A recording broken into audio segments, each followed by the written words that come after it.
Okay. Section 5.1, the last little bit here is about rounding decimals.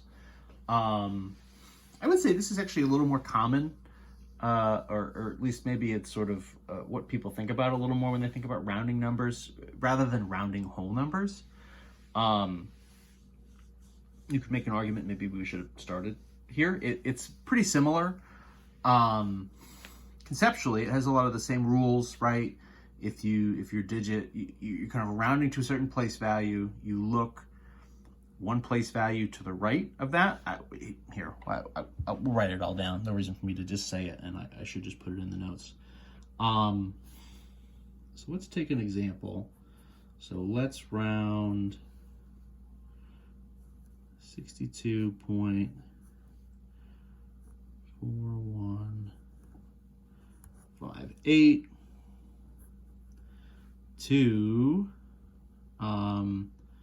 that's hundredths. Let's round it to the hundredths place. One thing I'm doing here, I'm almost always kind of almost thinking about underlining the th in hundredths to emphasize that we're talking about the decimal place and not hundreds, right, with a d, the whole number place value. Obviously, in the homework, just out in the world, people are not automatically underlining the th to emphasize that you're talking about decimal place value. So just be aware of that. Don't get too used to that and expect that you'll see it all over. I'm just doing it to draw the eye. So let's go back through this, what we did before. So round it to the hundredths place. So which place is that? That means that's kind of in theory, in this case now, where my number should end. So this is in the decimals, tenths, and then hundredths.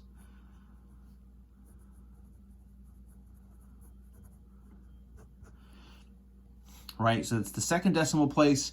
That would kind of mean informally, this is going to be rounded to 2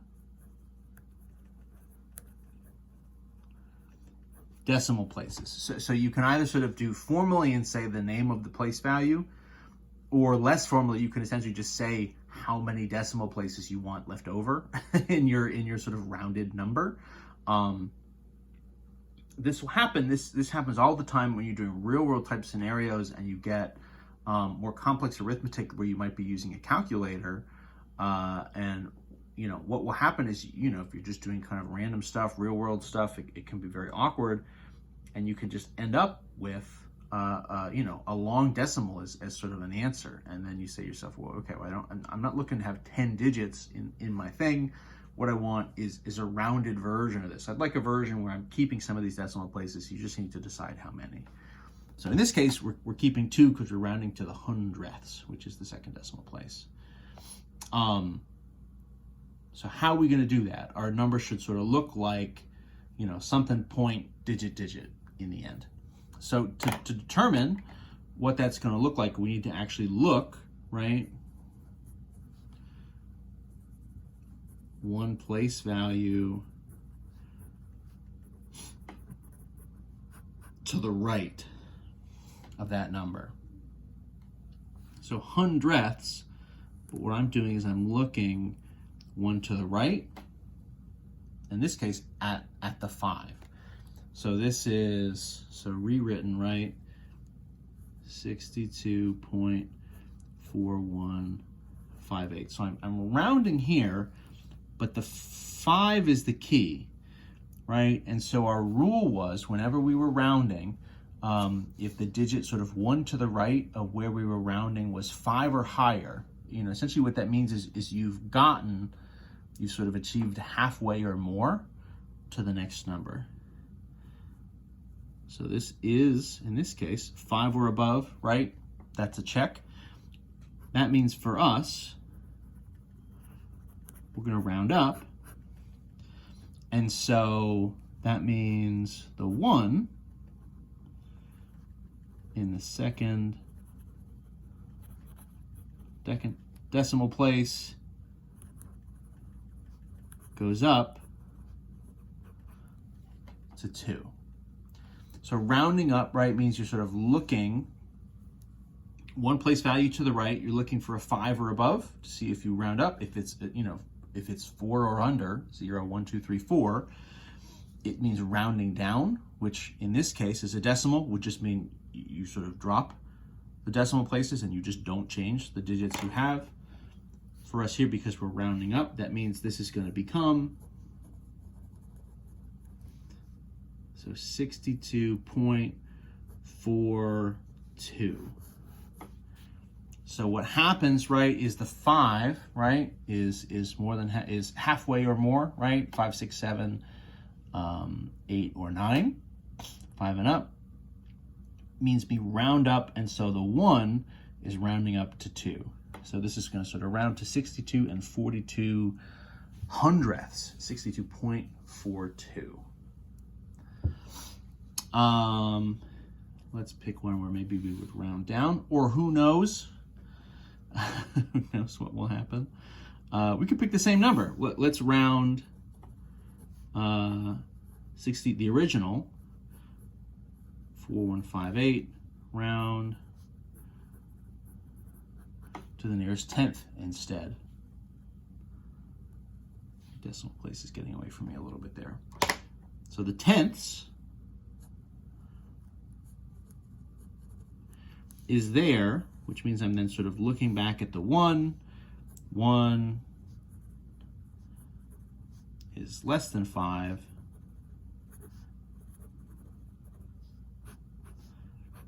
So that means we're going to round it down.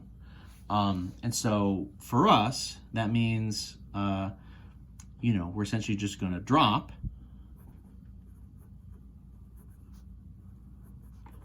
all the values after the 4 and leave the 4 alone. So rounding down, rounding up means +1.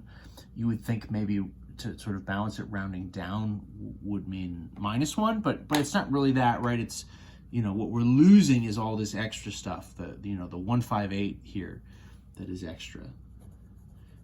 That's what we're sort of rounding down and losing. That's just not big enough to take us from, 624 up to a 625, right? So this becomes 62.4, 62 and 4/10. So that's the basics of sort of decimal rounding. Let me do a few more examples. It's always good to sort of just see a lot of these.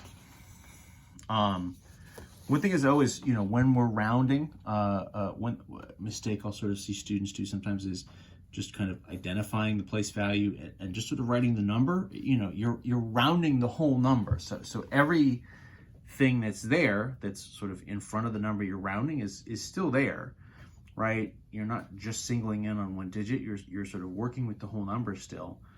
So you're, in the last case, right, we're keeping the 62 in front. It's just a matter of, are we rounding it, to 0.42? Are we rounding it to just 0.4? Right? There's a number of different options there. Let's round. Let's do 150.926 31, something like that. Let's round it to the nearest tens, hundredths, I don't know, thousandth.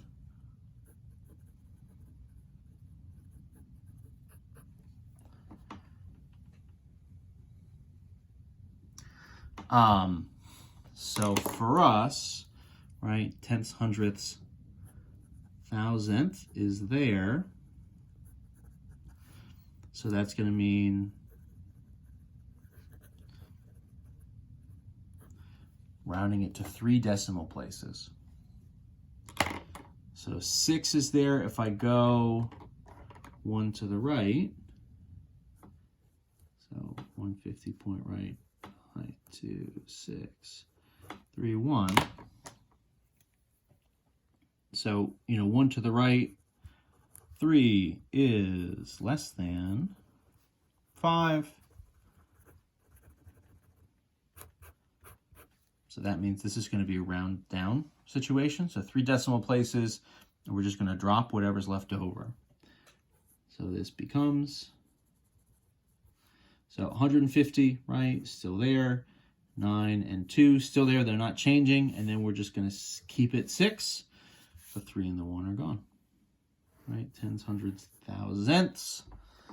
So rounding to 3 decimal places would be 150 and 926 thousandths, right? 150.926. Let's round that same number again. Let's round 150.92631 to the nearest whole number. So what does that mean? So that means, right, your whole number place, it essentially means, round it to the ones. To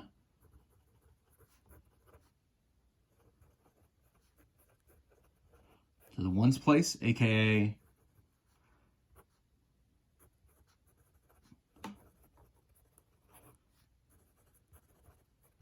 no decimal values. So what we're doing now is we're sort of, rounding it here. The ones, the sort of whole number where we jump from whole numbers to decimals. We'll look one past it to the 9. In this case, absolutely, right? 9 is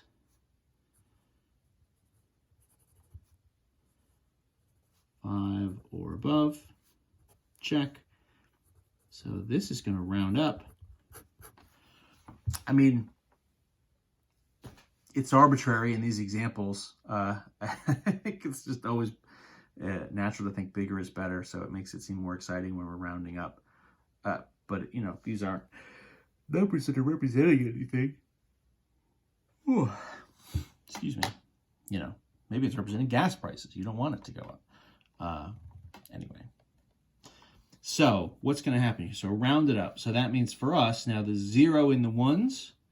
So 0 goes up to 1. So the rounded version of this is going to be 151. And that's it. One thing here that's happening, the other mistake I see students do sometimes when they start rounding decimals is, take the last one, 150.926. In theory, what you're doing is you're going, 926 and then you're going 0, 0, but you don't put the double zeros in, right? The idea, right? What's happening, is you are, rounding to that place value. So you write however many place values there are, and you don't write anything further than that.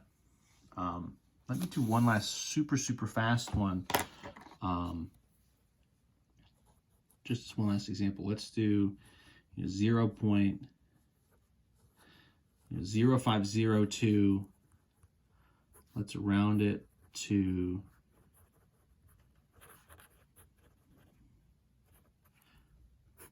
3 decimal places. So I want to show you sort of just a quick example. So, 1, 2, 3 decimal places. If I look at the 2, less than 5, which means I'm going to round down. And so what happens there, right, is the 2 sort of strikes away. And so this becomes 0.0, whoops, I said it right, but I didn't write it, 0.05, and the third digit is 0. And so what's going to happen is you have to leave that third 0 on there, that 0 in the thousandths place. But by all accounts, of course, this really is sort of the decimal 0.05, 5 hundredths. But we're thinking of this and conceptualizing it to 3 decimal places, so we're thinking of it, in this case, as 50 thousandths instead. So just be aware that it can seem a little goofy, but how many places you leave is very important and sort of very precise. That's the end of 5.1.